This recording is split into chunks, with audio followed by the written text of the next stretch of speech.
Welcome to Housing Crisis Averted, a special mini-series from Bailiwick Podcasts. Next week, Housing Minister Sam Mézec will face a panel of property professionals, housing providers and a political rival in a question time-style event hosted by All Ireland Media. Together they'll be asking, is Jersey still in the grip of a housing crisis and what needs to happen to fix it? I'm Fiona Potigny, editor of Bailiwick Express, and I'll be chairing the live panel discussion at the Pom Door next Wednesday. In the lead-up, I've been speaking to each of our contributors about what they believe is working, what isn't, and what urgently needs to change. In this episode, I'm joined by Deputy Mézec himself. Now, when we spoke, it was just hours after the Minister had tabled what's been billed as the biggest overhaul of rental legislation in more than a decade. It also came just days after politicians narrowly voted to restore the role of senator following a 3-day debate. So, before digging into the detail of that major rental reform plan, I couldn't resist asking for his take on that vote. Reshaping the States Assembly was previously quite a hard-fought battle. So why do you think this sort of U-turn, not necessarily going to happen, but why do you think that made its way over the line? Was that a shock? It wasn't. It had previously lost by only one vote, and this time it won by only one vote. And I think it's perfectly possible it could lose again by one vote when it comes to the legislation to actually implement it. I think the closer you get to an election, the more nervous some people get and the more they tend to stop thinking rationally. And that was definitely the case last week, where we had a plethora of arguments that were based on complete fantasies, evidence being ignored because it wasn't convenient for those making an argument for the return of senators. And it's, I think, symbolic of some of the real difficulties we have in Jersey politics, where our democratic system is just not as mature as it ought to be in this day and age. So do you think the argument for having senators, or those who supported it, is that personally motivated, politically motivated, rather than for the good of the island? Is that where you fall? It's a mixture. You have some who know full well that there's no sensible place for a 3-tier States Assembly, but a handful of people at the parish hall told them they wanted it, and they'll pander to those handful of people rather than look at the wider evidence. Some, let's be frank, are simply wanting to manipulate the voting system to engineer the kind of results they want. It was noteworthy that the particular version that Deputy Miller proposed was better for her constituency and worse for two St Helier constituencies, which, if you ask me, is just shameless gerrymandering. But all of these factors come into it, rather than what it should be based on, which is how do you deliver the fairest and most representative voting system for the public of Jersey. But, you know, wanting to kind of stand by that basic democratic principle is sometimes too much in our system, unfortunately. I mean, that's quite a sort of serious suggestion to make, that, you know, there is kind of gerrymandering going on. I mean, I know a lot of people said that actually this is about representing island-wide interests, and going a step further than that, you know, looking at ministers such as yourself or those who hold the top position, perhaps we should look to someone who has been elected with an island-wide mandate for those kind of roles. What do you say to that? Great. But let's have all 49 of us elected that way then. Why have a tiered system where you have completely unequal representation at some of these levels for people to not be elected with that island-wide mandate, who then collectively would make up the majority and could easily outvote senators on everything anyway? So you're electing 9 members island-wide because you want the island-wide perspective, but then 40 won't be. So they presumably won't have that perspective and they'll outnumber the island-wide members 4-1. It's just not an intellectually consistent argument to make. But if we want island-wide voting, I say bring it on, but for all of us, not just a portion of us.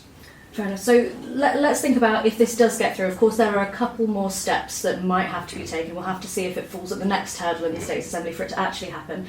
But you must be thinking about election 26 already, right? So would you run as a senator were that to pass?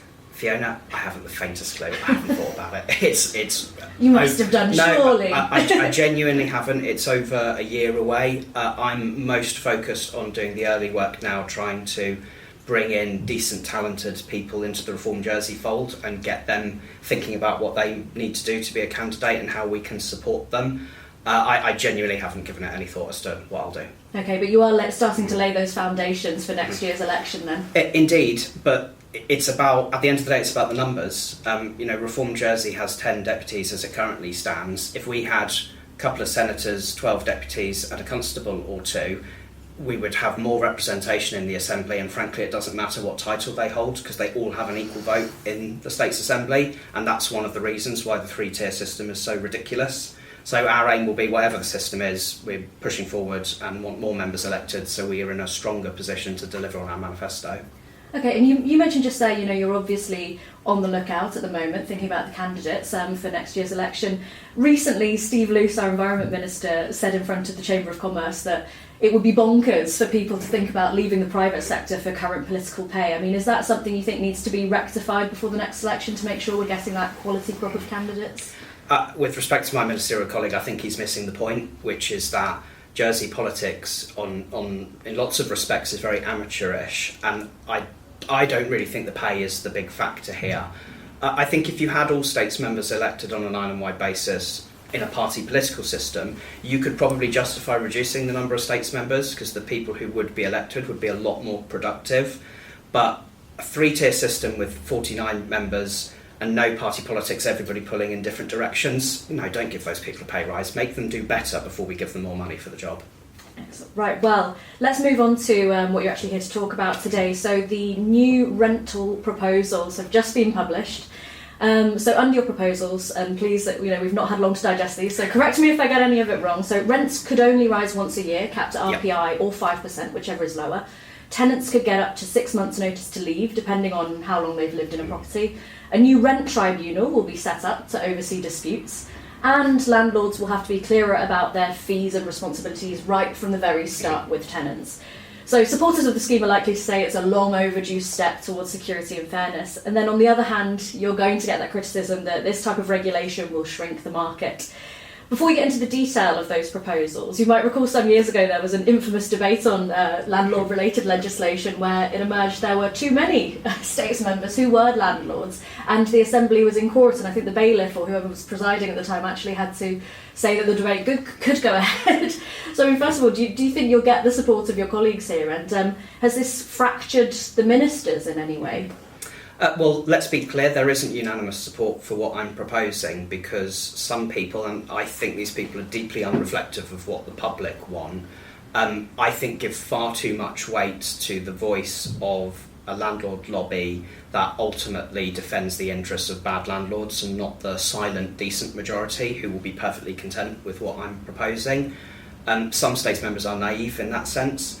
That's why it took, in the previous term of office, multiple failed attempts to get in a licensing regime for landlords, which basically said you have to make sure the home is safe to live in before you let someone live in it, a really basic concept. But we brought it multiple times and lost it. We then had an election, some of the culprits behind that defeat were booted out, and the new Assembly voted in favour. It's in force now, and it's great. No problems with it, mass buy-in and sign up for it, and it's empowered the Environmental Health Department to be able to be more focused in finding those unsafe properties and deal with them. We didn't get doomsday or Armageddon as a result of it. I'm expecting the same tone of debate with these proposals where some will say, if you prevent a landlord from jacking up the rent by extortionate levels, that's somehow going to destroy the island's rental market. I've no doubt we'll face those arguments, but I think most people who live in the real world will see that what I'm proposing is very moderate and is going to support decent tenants and landlords for a fairer rental market for everyone. I'm just going to pick on your wording a little bit there, because you've spoken about the silent, decent landlords, and you said, I think most people will. So you're talking about a group there, as you say, that haven't put their heads above the parapet. How have you heard from that silent group then? How do we know that they definitely exist? Well, they definitely do. I know lots of these people. I have some of these people in my family. I have some of these people in Reform Jersey. There are lots of decent landlords out there who would not dream of wrecking their tenant's life by forcing a huge rent increase upon them at short notice, or who wouldn't dream of trapping a tenant in a tenancy when that tenant just wants to move on with their life and improve their living conditions. Most people are very fair-minded about it, but we have a legal framework that basically provides for either a free-for-all or a system that traps tenants into tenancies that they need to get out of. And some people exploit that system. I hear of it all the time from constituents who come to me for help and advice on this. But most decent people are just getting on with their lives, and their voices probably won't be heard that much in this debate, which is why I hope we can encourage some of them to come forward and say to states members, look, I'm a landlord, I give security of tenure to my tenants, I wouldn't dream of massively increasing their rent, what's the problem? Well, on that, I mean, you've mentioned some examples of the decent landlords, but tell me a bit about the level of consultation you've done. I mean, how many people have you actually engaged with over these proposals? So, honestly, this journey goes back quite a few years now. It started the last time I was Minister for Housing when we did some of the preparatory work for it. Various ideas were thrown around at the time, which did spark some public debate. In 2023, my predecessor held a massive consultation that lasted a long time, lasted too long in my view, and lots of people engaged with that, various charities, independent landlords associated with the Landlords Association did. There has been a huge amount of consultation, and since I became Minister, there has been consultation, but it's been more focused, where I've brought people in to the government offices, sat round a table with them, shown them transparently what I'm working on, and said, right, is there anything I can do to tweak this to make it better? And I have had good feedback from that, which has helped shape the policies. What tweaks have you been told to make along the way? What pushback, if any, did you have and have to correct course in response? So it was things like, I want to protect tenants from revenge evictions, but I don't want to protect tenants who are taking the mickey and who are causing real damage to a property. And I don't want a decent landlord to be worried that I'm imposing a law that's going to make it impossible for them to get their property back when they desperately need it. So we have come up in the law with a list of grounds on which a landlord can issue notice and take possession of their property back. I wanted to make sure that list was comprehensive and it included the right things on it, and I hadn't missed anything because a situation just hadn't occurred to me. So we specifically consulted on that, and we got feedback about what threshold the Petty Debts Court might need to consider in various grounds to get possession back, and making some of that mandatory rather than discretionary. So we did make some tweaks because of that.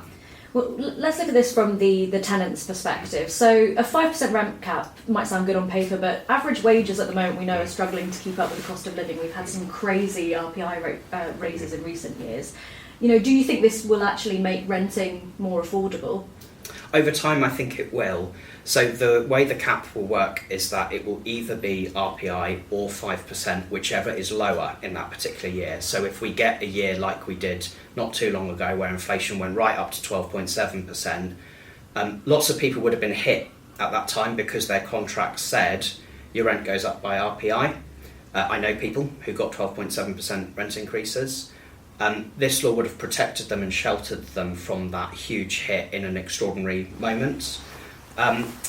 There are people who I frequently hear of who will go to renew their tenancy, and the landlord will say, okay, no problem, rent will go up by X amount, and it's a number that's just kind of plucked out of thin air. Somebody came to me recently whose rent was being put up by something like 3.5%, which doesn't sound like a lot, but inflation was closer to 2.9%. So why did they deserve an extra 0.6% rent increase? That was done just because it was easy. Why not? Just chuck it on and there's nothing the tenant can do about it. My law would have stuck it to at least that inflationary figure, so that person would have been protected by, it was something like £50 a month, which over time does add up. So over time it will help people.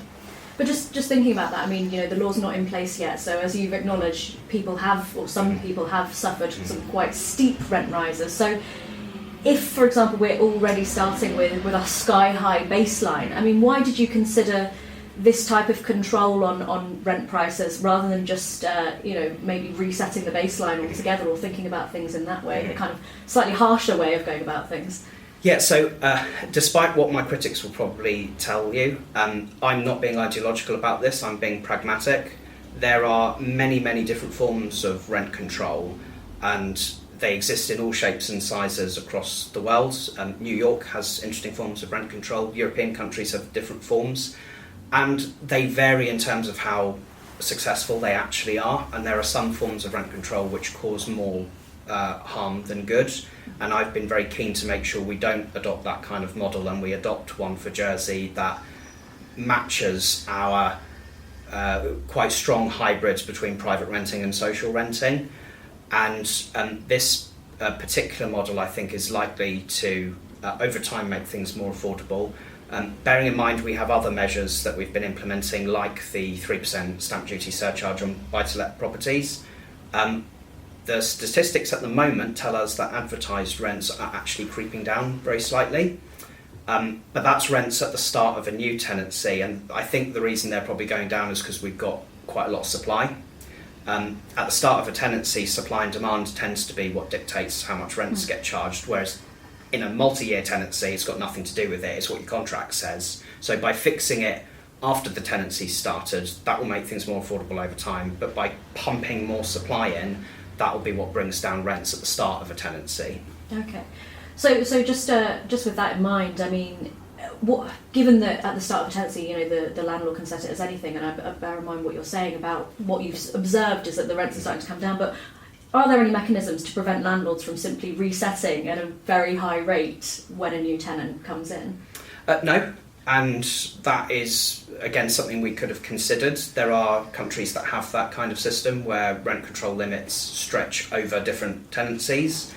I don't think the evidence was strong enough that it works that well, but if a landlord wanted to reset a rent at the start of a new tenancy, they'd probably look at market conditions to determine what a fair rent is. And if we're increasing supply, we're particularly increasing supply in the social sector, and lots of people are leaving the private sector into the social sector.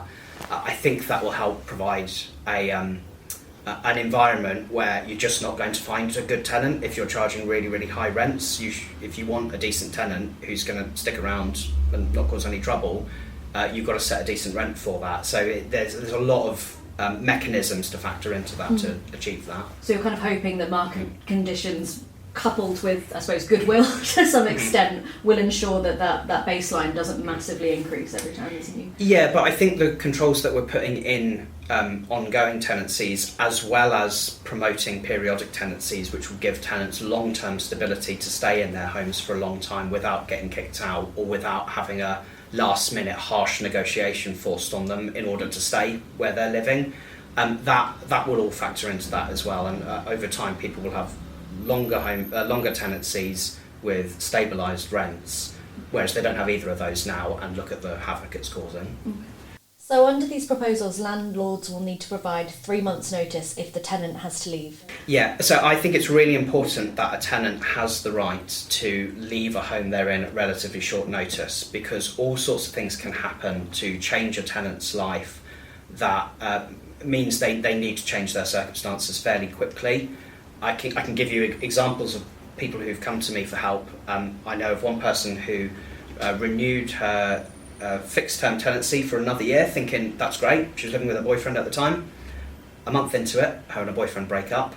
She's now stuck with paying twice as much rent on her own that she can't afford, with a contract that she's forced to abide by for the next 11 months.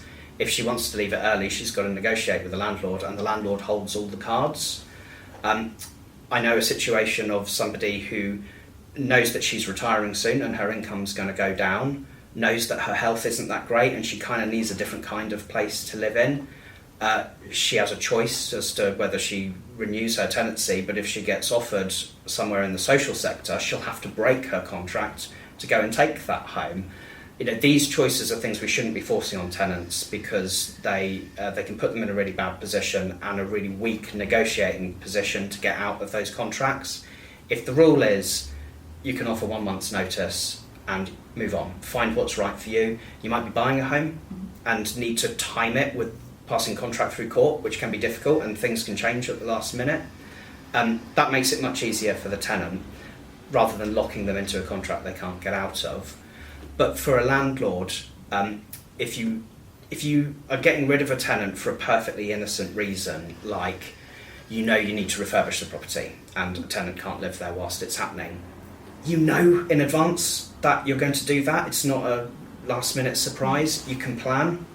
And if the tenants live there for 7 or 8 years, 3 months to totally turn their life upside down is not a lot of time. So to give them more time, it means the landlord can plan for that, that's no issue, and the tenant's got the ability to find somewhere new in their own time and then take it when they find it. So I think that strikes a good balance. So if a landlord gives that kind of reason, saying I need to refurbish my property, I mean, how do we know that that's truthful? You know, if they wanted to just get rid of the tenants, how do we know that the grounds that they claim that you've kind of set forward, is anyone policing that? You know, how are we looking at kind of compliance around these rules? So in the first instance, you would take it in good faith that they're being honest about it. And obviously 99.9% of the time they will be being honest about it. But in the new law that I'm proposing, there will be some safeguards in against that. The first is that if the tenants suspected that the landlord wasn't actually telling them the truth and had issued notice to them inappropriately, they could say to the landlord, I don't think this is right, so I'm not abiding by it.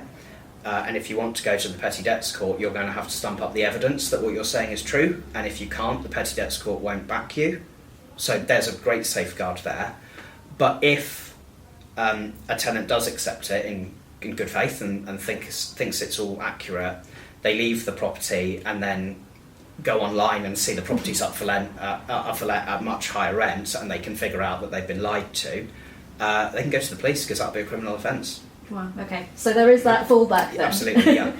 So just dwelling a minute on the rent tribunal that will be set up. I mean, first of all, I want to talk a little bit about the membership of the tribunal, because I know previously attempts to do that became slightly difficult due to the people being put forward to do that. So the type of membership you'd like to see for that, and also how it might operate. I mean, would it be entirely transparent for other potential future tenants to see what's gone on there and kind of scrutinise their potential future landlord? Yeah, so the model won't be that different to the other tribunals that currently exist in Jersey. There will be a presumption that cases would be heard in public, but there will be an ability to hear them in private if there's particularly sensitive circumstances around it or that kind of thing. So over time we'll build up a body of evidence and people can see how it's actually working in practice. But to be honest, I don't really anticipate that there will be many cases that go to the tribunal, because if the law is clear that rent should not be going up by more than RPI or 5%, unless you've got a good reason, like, you know, you've just spent 10 grand putting in a new kitchen, or you haven't raised the rent in 15 years and it's about time for a general market reset, it will be pretty obvious when that's right and when it's wrong. And if a landlord says to a tenant, look, I know this won't be good news to you, but I have invested a lot in the property, it's kind of right that I reset the rent, the tenant's going to know whether that's fair or not. If the landlord hasn't really done anything to the property, they'll know it's wrong and they can appeal it to the tribunal. But likewise, the landlord will know that the tenant's not going to be stupid. They're going to know what's right and wrong here. And if they're trying to do something for the wrong reason, they'll just get taken to the tribunal. So don't bother, do the right thing from the start. So I don't actually anticipate there'll be a lot of cases. I think it will be more the threat of a tribunal hearing that will hopefully make people think twice and not do things that are extortionate and unjustifiable. And you would hope that, as you say, that tribunal would operate like others, so they might have a published judgment outlining why they've come to a conclusion they have, so that others can scrutinise what's occurred there. Yeah, absolutely. The more open and public it is, the better. The membership will be determined by the State's Assembly, but it will be on the recommendation of the Housing Minister. And let me tell you, I've learnt from the past mistakes of my predecessors that you're not going to have people have faith in a tribunal if its membership doesn't look fair and balanced. So that's my intention, to make sure it's good people that we can all, from all sides of this, have confidence are going to be fair and impartial. And just thinking more broadly, I mean, how much does all of this cost to put together, and how much will it cost to administer going forward? And I partially ask because, I mean, you'll note that recently in Chamber, for example, we had the Chief Executive of the Government of Jersey saying, we've got too many ALOs, we're spending too much on all of these various public services, we need to start cutting that red tape. How does this sit within that?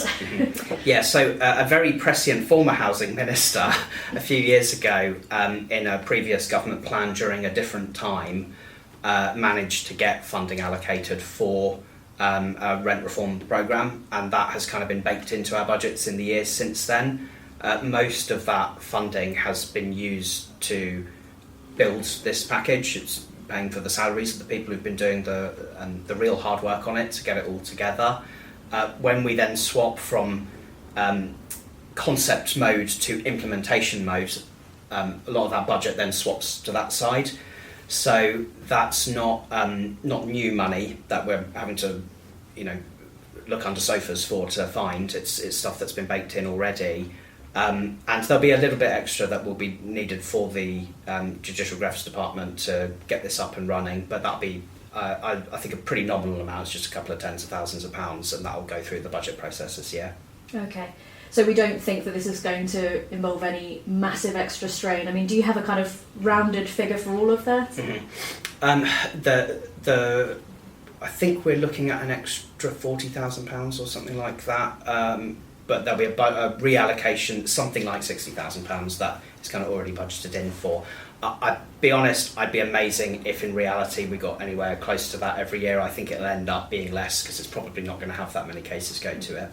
So these proposals, they're all about rent control, and I know that you have made some steps with affordable housing, but right at the start of becoming minister, once again, you declared a housing crisis, and just before I heard you say, well, actually, maybe supply isn't so much of an issue now. So are we still in a housing crisis, in your view? We most definitely are. Ask a tenant if they are getting rent increases annually in their contracts, because that's what the contract allows for, whether that makes their life easier or harder.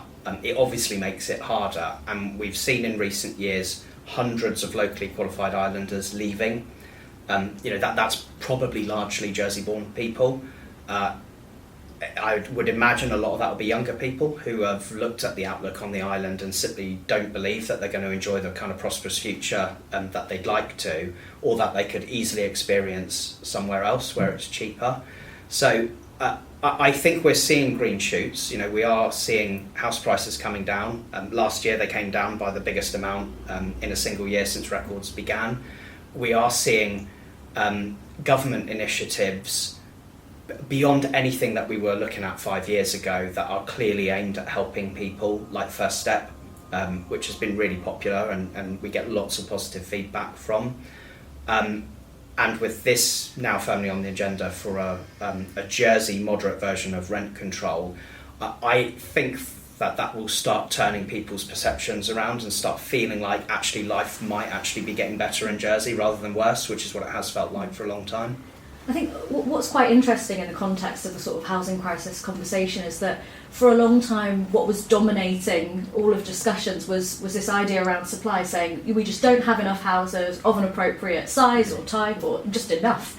And now we seem to have moved away from that supply conversation altogether. I mean, do you still think that we need to be thinking about construction? Are you looking at all, at ways that you can stimulate different types of houses being constructed? I mean, there's also, for example, the ageing population we've got to think about and different forms of housing for them. Yeah, so Andium is obviously our main delivery partner on that, and because they're government owned, they're in a really good position to weather the storms that the private sector would struggle with, because they have well, firstly they're non-profit, but they also have a very long-term approach and support from government. So we are now starting to see planning permission coming through for family-sized homes in some of the rezoned sites across the island. So that desperate need that there is for family-sized homes, for social rent and for first-time buyers, we're now going to start delivering after we've spent a very long time focusing purely on 1 and 2 bedroom flats. And we're now seeing some of the private sector struggling to compete with Andium on that. That causes one set of difficulties, but it also causes another set of opportunities, where 1 beds and 2 beds in particular are becoming more affordable because of that. So that's helpful, but the family-sized homes bit is something we haven't done enough of for the last few years, and because it takes a while to construct a home, it's still going to be a little while before people start feeling the benefit for that. Well, you mentioned the private sector there, so I mean, to what extent are you speaking to them or collaborating with them to try and find solutions that might help them help the island? So we really like it when developers come to us to talk about a planning application that they're thinking of putting in, because we can sit down with them and say, right, here's the statistics that we've got that show where some of the pinch points might be in the market. If there's quite a lot of these sorts of homes available at the moment, but not as much of these ones. You might want to focus your development on these ones. We can also work with them to help them construct affordable housing offers within their developments, because there is a rule now that says they have to provide 15% for an affordable housing scheme if it's over 50 homes. So we really like it when they come to us, and we encourage them to do that. And if they collaborate with us in that sense and make sure that what they're proposing fits in with what we think the outlook is at the moment, we can offer them support and positive comments for when it does go to a planning application. And given the difficulties that sometimes get cited with the planning application, if my department can be supportive, then that's a bonus for them. I mean, I'm sure that'll be a very kind of welcome comment for lots of kind of private sector individuals to hear, because I mean, I know that there's perhaps wrongly in your view, a perception or things that might go around commentary on social media saying that you're not as willing to work with kind of the private sector. So have you very much got the doors open to have discussions with them? Look, let's just be frank about that. We're all human beings with different political outlooks. My politics are on the centre-left, and people who are on the more right wing of politics are obviously going to be suspicious of me. I think some of those people would think very differently when they come and meet me. Lots of them do, and I end up really enjoying myself when I go to those, different industry events or what have you, and talk to these people. But one thing they'll get from me is a frankness about certain policies where government and industry are going to have different outlooks that we just need to be clear about. We are constantly getting lobbied to abolish the stamp duty surcharge on investment properties, and I want to say to people in that industry, it's not going to happen. So let's forget about it and actually talk about things that are more constructive and more positive. And if we get better feedback from them, we can respond to it in a more open and conciliatory way, rather than publicly debating over an issue that actually nothing's going to change on that anytime soon. Well, just thinking about your politics and reforms politics, I suppose more broadly. I mean, it's been just over a year now since yourself and your colleague Rob Ward and many of your colleagues are in government positions. Now, some might suggest you've been a bit quieter since then, of course, because you're inside rather than outside. What battles have you had internally? How are you still championing the reform sort of way within government? Can you give us some examples of where that fight is still occurring? So I think, I've been in government twice now. It's much easier this time because I'm joined by Rob Ward, Lindsay Feltham and Karina Alves as part of a broader team there. And we have a Chief Minister in Lyndon Farnham who is much more open and collaborative and inclusive, and he's actually genuine and sincere about that, which is great. I think the biggest difficulty we have is because it's an inclusive coalition where lots of us are not on the same page on some key issues. The Chief Minister doesn't firmly hold the whip in his hand in the States Assembly. There is often we can agree to disagree as long as we're doing it civilly, and that's great, but it does mean that we might go into some debates not absolutely confident that we've got the support we need to get things over the line. That will be the case for my renters reform stuff. There will be ministers who simply don't like what I'm doing and who won't back me when it comes to it. Lindsay Feltham has been pushing for higher maximum awards in discrimination and employment tribunal. Not all ministers support that as well, and there will be an amendment debated on this for a lower amount than she's proposing. That some of that's ideological because there's members on the left and the right in the Council of Ministers. It is my view that one day we just need to bite the bullet and have an entire Council of Ministers that's on the centre left and just watch what we'd accomplish in that time. It would be a lot more. But even within this framework, we've worked constructively, and there are really good things that we have achieved. Rob Ward as Education Minister fixed the teachers' strike issue on his first day in office, literally his first day, because he went and talked to the teachers and said, you know who I am, you know that I'm one of you, how can we sort this out? And we ended a year of children's education being disrupted, and that's because we had a Reform Jersey Education Minister. Lindsay Feltham is finally going to be the Social Security Minister who actually delivered on the living wage after a decade of Social Security Ministers talking about it and not actually doing it. Some of this stuff wouldn't be happening if we didn't have Reform Jersey people in government. and just watch what happens when there's even more of us. We'll get even more over the line. Well, just on that note, I mean, looking to the next election once again, do you think party politics will make a return? Will there be another resurgence of people attempting to come up against reform in some way with their own parties, or do you think that concept has died a death and you'll just continue as the sole party?